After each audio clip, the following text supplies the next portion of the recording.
नमस्कार दोस्तों, मैं सतीश सुमन आपके अपने YouTube चैनल श्रेष्ठ भारत में आपका स्वागत करता हूं। दोस्तों, कल थी 21 अप्रैल और कल के ही दिन भारत में एक ऐसा युद्ध हुआ जिसने भारत की पूरी तस्वीर बदल दी। हम बात कर रहे हैं पानीपत के प्रथम युद्ध के बारे में। यह युद्ध मुगल वंश के संस्थापक बाबर और तत्कालीन दिल्ली के सुल्तान इब्राहिम लोदी के मध्य हुआ, जिसे पानीपत का प्रथम युद्ध कहा जाता है। हालांकि यह वीडियो कल ही बननी थी, लेकिन किन्हीं कारणों से यह वीडियो कल नहीं बन सकी। तो पेश है आपके समक्ष पानीपत का प्रथम युद्ध।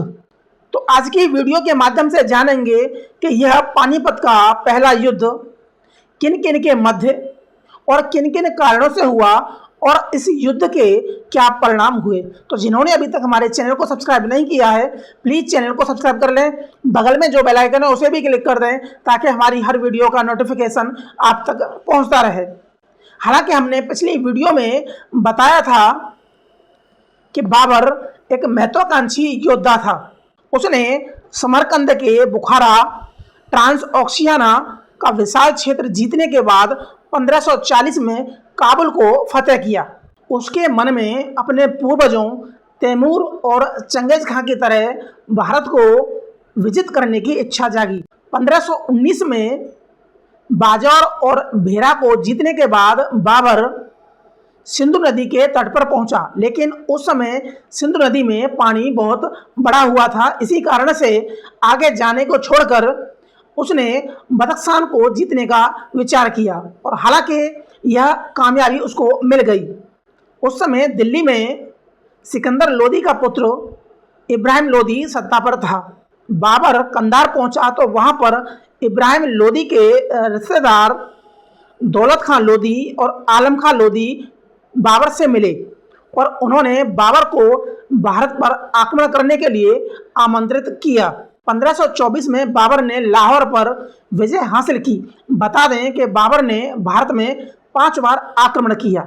इब्राहिम लोदी के मध्य बाबर का यह 5वां आक्रमण था। उसी समय दिल्ली दरबार के अनेक सरदारों की ओर से सहायता करने का प्रस्ताव आया। कई स्रोतों और बाबर की आत्मकथा बाबरनामा से पता चलता है कि मेवाड़ के शासक राणा सांगा ने भी लोदी के खिलाफ बाबर की मदद करने का वचन दिया। हालांकि मेवाड़ के कुछ स्रोत, कुछ पांडुलिपियां इस तथ्य का खंडन कर रही हैं और इस बारे में हम पिछली वीडियो में विस्तार से बता चुके हैं। इब्राहिम लोदी एक विशाल सेना के साथ पंजाब की ओर चला। साथ ही में उसने 2 दस्ते हिसार की ओर भेजे, लेकिन दोनों दस्तों को मुगल सेना ने मार के भगा दिया। उधर बाबर पंजाब से पानीपत पहुंचा और उसने वहीं पर पड़ाव डाल दिया। 12 अप्रैल को दोनों ओर की सेना यानी कि बाबर की सेना और इब्राहिम लोदी की सेना आमने सामने थी, लेकिन 8 दिनों तक किसी ओर से भी युद्ध की शुरुआत नहीं की गई। 21 अप्रैल को इब्राहिम लोदी की तरफ से युद्ध की शुरुआत हो गई। बाबर की पुस्तक बाबरनामा में इब्राहिम लोदी की सेना की संख्या बताई गई है। उसकी सेना लगभग 1 लाख थी, जिसमें 1000 हाथी भी थे। बाबर की सेना में मात्र 12,000 सैनिक थे। अब आते हैं बाबर की युद्ध नीति के बारे में। इस नई युद्ध नीति का नाम था तुलगमा नीति, जो हिंदुस्तान के लिए बिल्कुल नई थी। इसमें बाबर ने गांव से 700 बैल रहित गाड़ियों को मंगाया और उन गाड़ियों को गीली खाल की रस्सियों से बांधकर सेना के आगे खड़ा कर दिया। हर 2 गाड़ियों के मध्य 2 तोप सजाई गई और इन 2 तोपों के मध्य एक तूरी बनाई गई। तूरी होता है जहां पर तोपची सुरक्षित रह सकें। तोपचियों का नेतृत्व उस्ताद अली दाहिने और मुस्तफा को बाईं ओर लगाया। तोप खाने के पीछे अग्रगामी गार्ड यानी कि एडवांस गार्ड का जमाव था। बाबर केंद्र में था, जिसका दाहिना केंद्र कटे हुए पेड़ों तथा मिट्टी की दीवार और खाइयों से सुरक्षित था। अब्दुल अजीज के नेतृत्व में घुड़सवार सेना, जिसके दाहिने सिरे पर हुमायूं और ख्वाजा किला नेतृत्व कर रहे थे और बायां सिरा सुल्तान मिर्जा और मेहदी ख्वाजा के नेतृत्व में था। यह इस युद्ध का नतीजा दोपहर तक ही हो गया। इस युद्ध में इब्राहिम लोदी की करारी हार हुई और वह युद्ध क्षेत्र में ही मारा गया। इब्राहिम लोदी मध्यकाल का पहला शासक था जो युद्ध क्षेत्र में मारा गया। इसमें ग्वालियर के राजा विक्रमाजीत भी वीरगति को प्राप्त हुए, जो इब्राहिम लोदी की तरफ से युद्ध कर रहे थे। हुमायूं ने विक्रमाजीत से कोहिनूर हीरा प्राप्त किया, जिसे हुमायूं ने अपने पिता बाबर को भेंट किया, लेकिन बाबर ने दरियादिली दिखाते हुए हीरा और साथ ही 70 लाख रुपए, उस समय दाम कहा जाता था, हुमायूं को वापस कर दिए। अब जानेंगे कि इस युद्ध के यानी कि पानीपत के पहले युद्ध के क्या कारण थे। इसमें पहला कारण था कि इब्राहिम लोदी की ढुलमुल नीति और अफगानों के प्रति संदेह की दृष्टि।